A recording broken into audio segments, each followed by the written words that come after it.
ليه؟ لو دخلت الزمالك في منافسه مع اهلي وبيراميدز، انت كده خليت طموحاتك اكبر من امكانياتك، وهو ده اللي هيعمل الاحباط، هو ده اللي هيصدر مشاكل. الكلام ده بتصدر غلط عشان بالظبط. الزمالك يقع. ليه؟ لا خالص. الكلام ده لا لا لا مهما كان امكانيات الزمالك بيلعب دايما على خلينا البطولة. نسمع هي وجهه خلينا نظر، نسمع الناحيه هي الثانيه وجهه نظر انت حر طبعا فيها، بس لما يتقال ان الزمالك طموحه ان هو ياخد ثالث او لا يلعب ما على قلتش ثالث، طموحه، لا ما قلتش انه يلعب على ثالث او الهدف بتاعه يلعب على ثالث، ده انا شايف ان هو تجاوز في اسم زمالك. لا خالص خالص. لا لا لا تجاوز وتجاوز مش مقبول.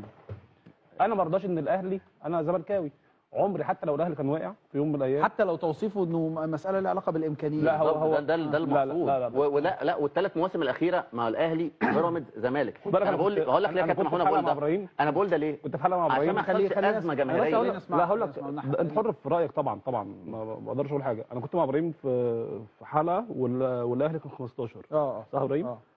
قلت له الاهلي هيفوق هينافس.